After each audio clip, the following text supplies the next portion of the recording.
Bună, dragilor, și bine ați venit la o nouă filmare. De această dată te invit la 2 citiri de tarot, în cadrul cărora vreau să văd ce mesaj urgent are Universul să-ți transmită în acest moment. Avem numărul 1, piatra albastră, numărul 2, piatra galbenă. O să te rog să alegi intuitiv. Poți să alegi un număr pentru tine, un număr pentru altă persoană, poți să asculți și ambele numere și apoi să-mi scrii în comentarii să-mi spui care este cea mai potrivită variantă pentru sufletul tău. Începem cu numărul 1, piatra albastră.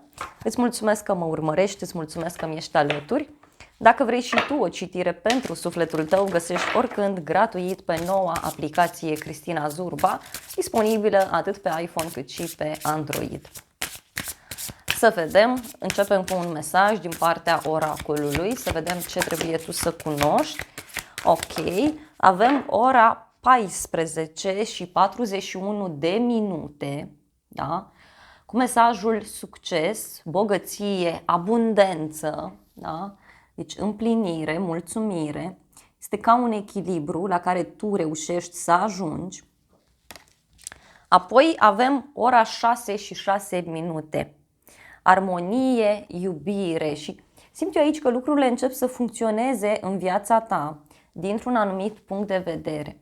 Ceva începe să înflorească, ceva începe să se desfășoare într-un mod extraordinar de benefic pentru sufletul tău. Asta este clar aici, da? Ceea ce văd eu. Aceste ore sunt foarte importante pentru tine și mai simt că tu în acest moment te afli într-un moment de resetare, într-un moment de schimbare, poate din punct de vedere emoțional. Să vedem în continuare și oracolul numerelor despre ce vorbește, ce trebuie tu să știi. Numărul 1. Avem tenacitate și inspirație. Numărul 3, foarte important, 36, 39. Ce simt aici este că tu ai niște idei absolut geniale. Ești într-o perioadă în care te bucuri de tot ceea ce ai în jurul tău. Din nou, văd aici simbolul abundenței, da? E ca și cum îți vin idei geniale în legătură cu o situație. Reușești foarte bine să îmbini aici, simt eu, teoria cu practica. E ca și cum ți-ai găsit un talent, e ca și cum ți-ai găsit scopul tău în viață, ți-ai găsit locul în care tu vrei să mergi.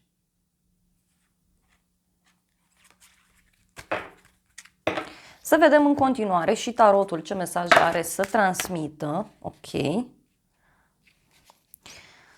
Da, este clar că după multă muncă în care lucrurile poate au funcționat mai dificil, aici pentru numărul 1 mie mi-apare clar o deblocare. Avem în primul rând regina de 4 de monede, care înseamnă stabilitate, da? Stabilitate. Și ce văd aici este că te afli într-o perioadă în care ai o încredere foarte mare în tine, știi foarte bine ceea ce îți dorești, știi foarte bine încotro să te îndrepți. Este un moment cu adevărat bun pentru tine, în care, uite, dacă aștepți un răspuns, din punct de vedere profesional, acesta este pozitiv, se face dreptate, se rezolvă ceva. Apoi avem aici cavalerul de monede și cavalerul de bâte.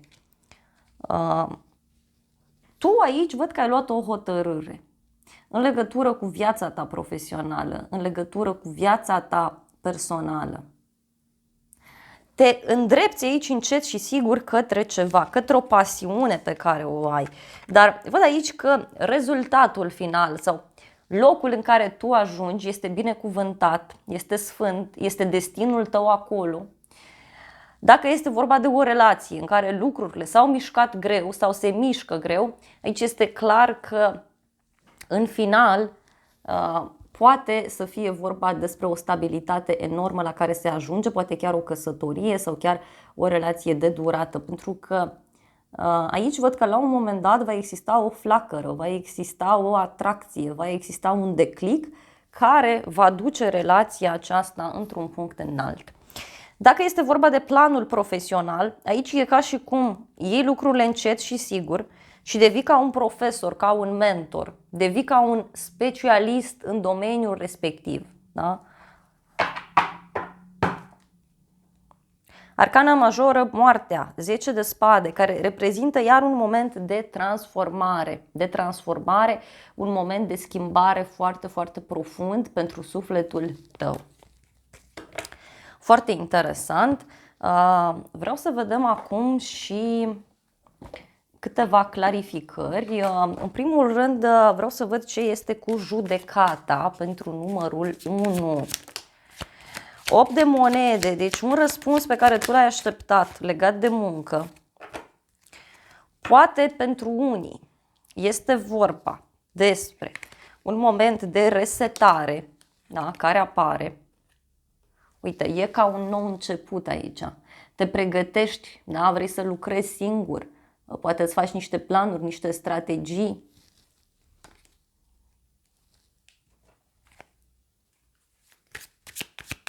Să vedem în continuare. 3 de spade. Se pare că o rutină nu-ți mai place. Fie este vorba despre relația de cuplu care a intrat într-o rutină, se vrea refacerea acesteia, dar este complicat, da? Însă, în același timp, văd că în viitorul apropiat, dacă este vorba despre dragoste, e ca și cum îți recapeți, da, pasiunea sau îți recapeți dorința de a experimenta. Flacăra din relație se reaprinde, pentru că în unele cazuri văd o oarecare oboseală, plictiseală, ceva care se mișcă greu. Da? Să vedem în continuare cavalerul de bâte pentru tine.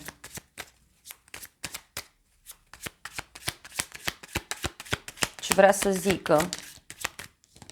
Da, 3 de bâte.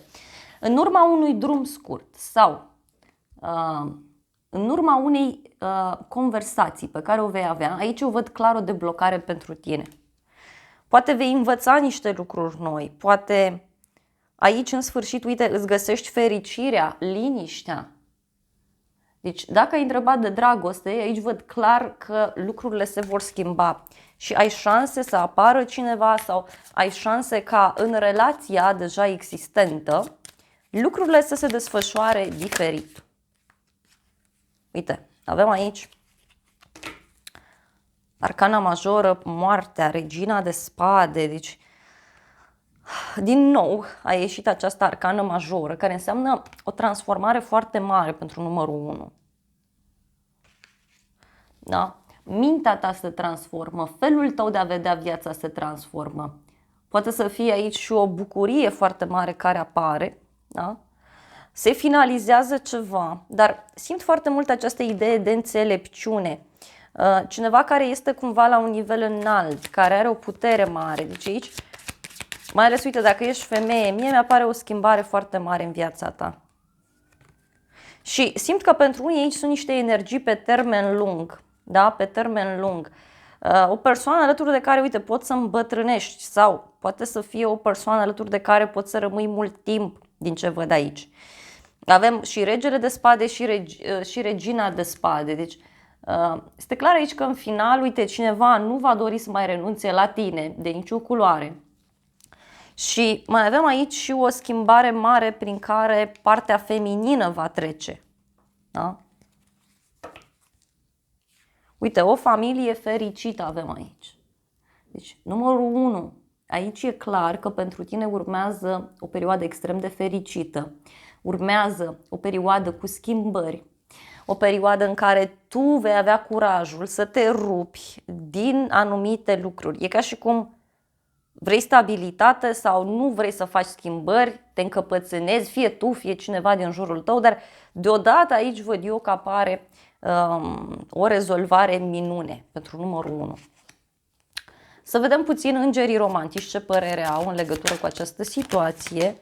Îngerii spun așa, că aici este vorba despre o relație veche sau este vorba despre o relație dintr-o altă viață pentru dragoste.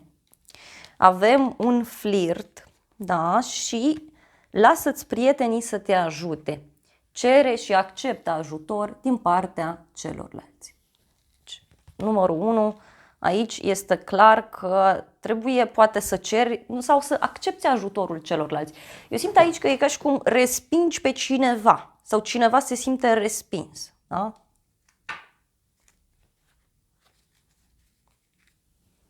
Bun.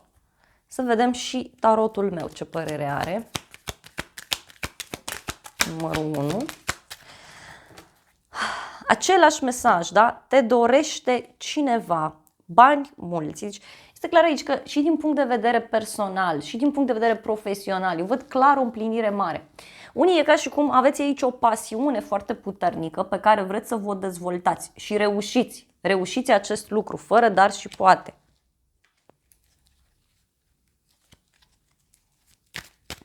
Mai vreau o carte.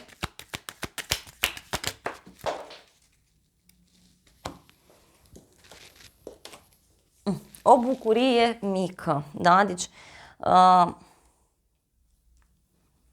pentru unii văd aici o veste care poate să apară în legătură cu un copil, da? Însă ce văd eu aici este că finalul situației, da?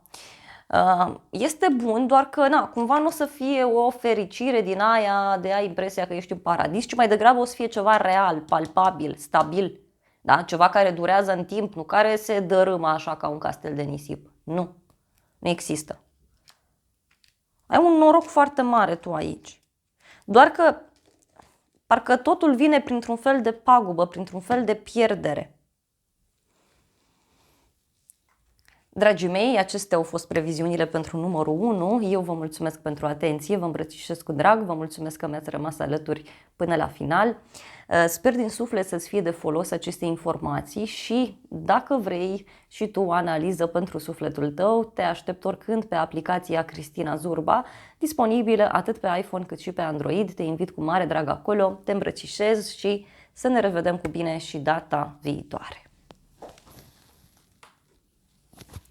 Bine ați revenit, dragii mei, cei de la numărul 2, cei care ați ales piatra galbenă. Îți mulțumesc că mă urmărești, îți mulțumesc că mi ești alături. Dacă vrei și tu o citire pentru sufletul tău, găsești oricând gratuit pe noua aplicație Cristina Zurba, disponibilă atât pe iPhone cât și pe Android. Te invit cu mare drag acolo, oricând ai nevoie de o ghidare. Este gratuită utilizarea aplicației. Hai să vedem. Numărul 2. Ce mesaj are oracolul pentru tine? Ok, a ieșit primul mesaj și al doilea mesaj. Avem așa, ora 4 și 40 de minute. Avem mesajele iubire, inspirație, relație. Este clar aici o hotărâre importantă privind relația de cuplu, privind o situație ciudată în care te afli. Iar apoi avem ora 10 și 10 minute, evoluție, sănătate. Sănătate.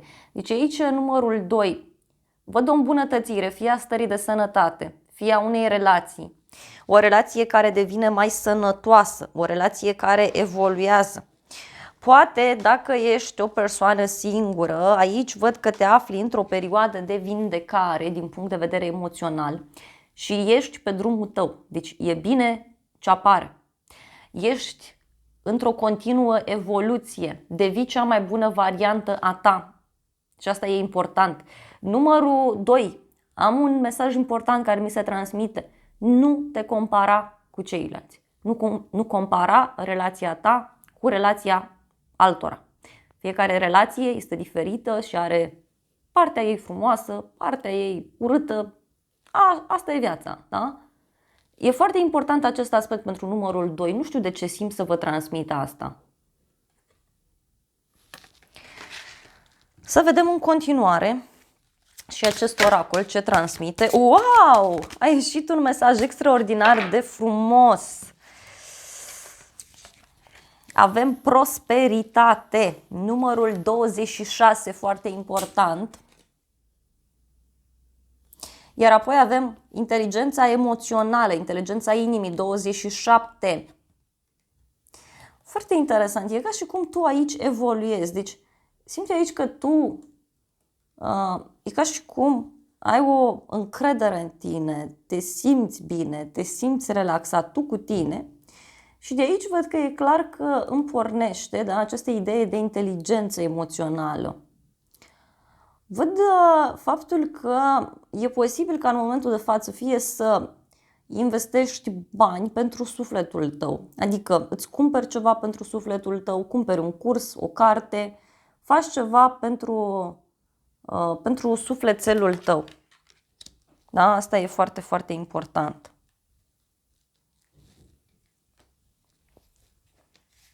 Numărul 2. Hai să vedem și tarotul ce zice. Deci tu cumva ești pe calea cea bună, reușești să ajungi la o prosperitate, la o abundență din punct de vedere emoțional în primul rând. Adică să fii bine tu cu tine, asta e important. Da? Prima carte a ieșit și este Eremitul, da? Avem aici o persoană înțeleaptă, o persoană care se mișcă mai greu, da? Lumea, o a doua arcană majoră. Eremitul și cu lumea, foarte interesant. Avem legătură cu următoarele semne zodiacale.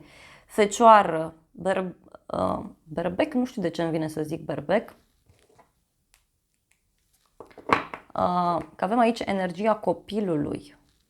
Un suflet pereche, o iubire așa care e ca de adolescenți, văd aici. Apoi avem Scorpion, Vărsător, Taur, Leu, numărul 2. Este aici energia unei relații care durează de foarte mult timp. E ca și cum vă simțiți bine unul cu celălalt, parcă ați fi suflete surori, adică înseamnă că rezonați foarte bine unul cu celălalt, da? Foarte interesant. Și un 6 de cupe, regina de spade, nebunul. Aici poate să fie și o hotărâre care s-a luat în legătură cu acest suflet pereche. Pe muncă văd o bucurie, o împlinire, un succes foarte mare, numărul 2. Și au mai ieșit niște cărți, da? Aici eu văd o surpriză foarte mare pe care tu o vei avea.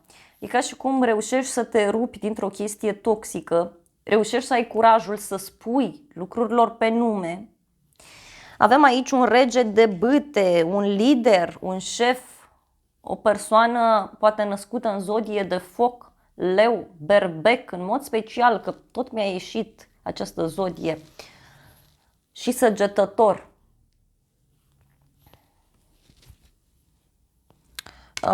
Apoi avem asul de cupe, ultima carte, deci o veste foarte bună în final, văd aici că reușești să-ți găsești liniștea, pacea. Poate acest rege de bâte va trece prin niște schimbări destul de mari sau poate pur și simplu va fi nevoie să mergi după inima ta, va fi nevoie să mergi după pasiunea ta în toată această situație. La baza pachetului avem un rege de spade, e ca și cum sunt niște strategii aici făcute de foarte mult timp. Poate tu ai făcut strategiile astea sau poate este cineva în jurul tău care are niște planuri. 6 de cupe, regina de spade. Văd aici clar energia unor persoane foarte reci, persoane raționale, persoane mature, dar care au o conexiune de copil, nu știu, au o conexiune sinceră, o iubire sinceră, un suflet pereche, da? Pentru cei care vreți un copil, uite, acum e momentul. Și dacă e așa, ar putea să fie un băiat, da? Sau cei care aveți copii, uite, dacă ai un băiat, uite, aici poți să ai o surpriză mare din partea lui. Nu e valabil pentru toți, doar pentru cei care vă doriți copii, știți că puteți să faceți, sau pentru cei care aveți copii, da? E fraza respectivă. Pentru alții, în schimb, văd aici un moment în care e ca și cum îți recapeți pofta de viață, îți învingi o frică. Hai să clarificăm puțin povestea. În primul rând vreau să vedem turnul ce aduce, da? Turnul vine cu un moment în care lași în urmă o așteptare, lași în urmă trecutul. E ceva ce tu aștepți aici și așteptarea asta se termină. Poate are legătură cu statutul tău din punct de vedere material, poate are legătură cu partea aceasta financiară. Împărăteasa poate să spună și despre o legătură cu zodia Taur sau zodia Balanță. Da? E ca și cum iei atitudine aici în situația aceasta.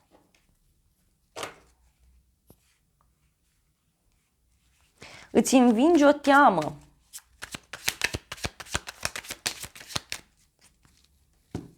Apoi, regele de bâte, uite, ci că e din trecutul tău, 9 de bâte, doar că e o persoană mai temătoare. Deci, cumva acestui om îi este teamă sau simte că a obosit într-o situație anume.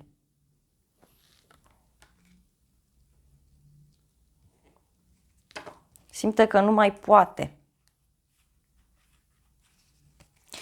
Pentru cei singuri sunt șanse să apară cineva în urma unei schimbări foarte mari care se produce în viața ta și care ține fie de bani, fie de o femeie.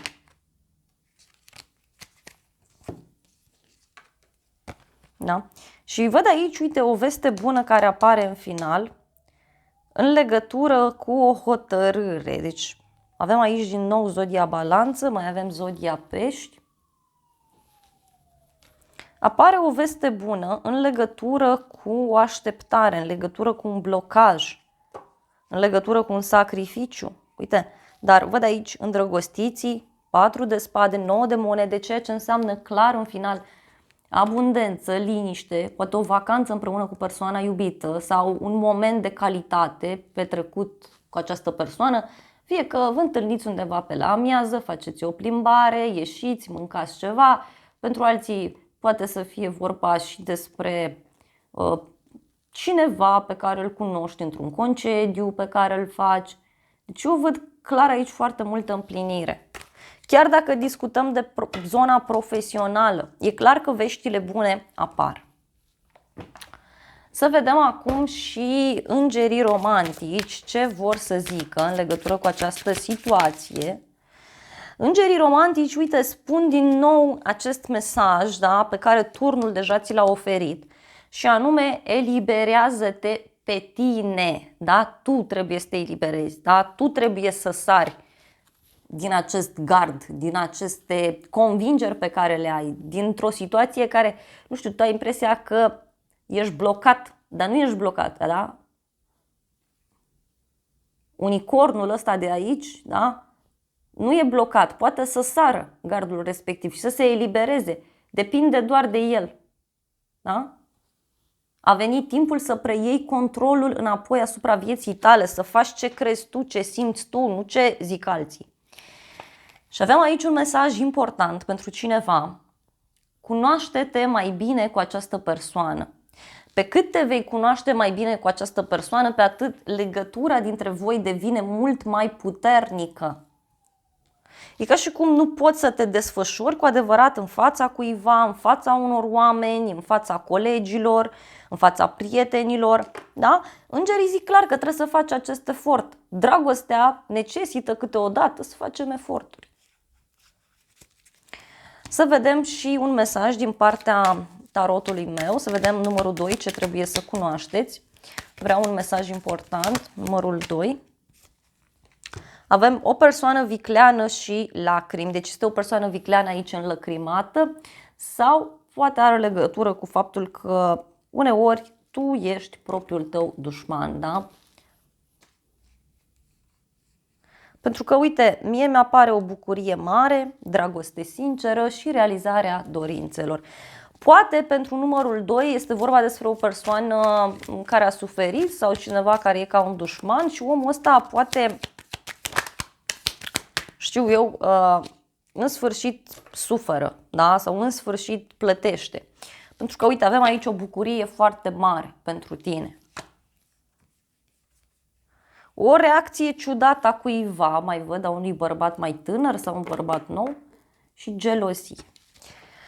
Dragii mei, acestea au fost previziunile pentru numărul 2. Eu vă mulțumesc pentru atenție, vă îmbrățișez cu drag pe toți, vă mulțumesc că mi-ați rămas alături până la final. Sper din suflet să-ți fie de folos aceste informații, te îmbrățișez cu drag, îți mulțumesc încă o dată că mi-ai rămas alături și să ne revedem cu bine și data viitoare. Eu îți doresc să ai parte de o zi sau de o seară cât mai frumoasă.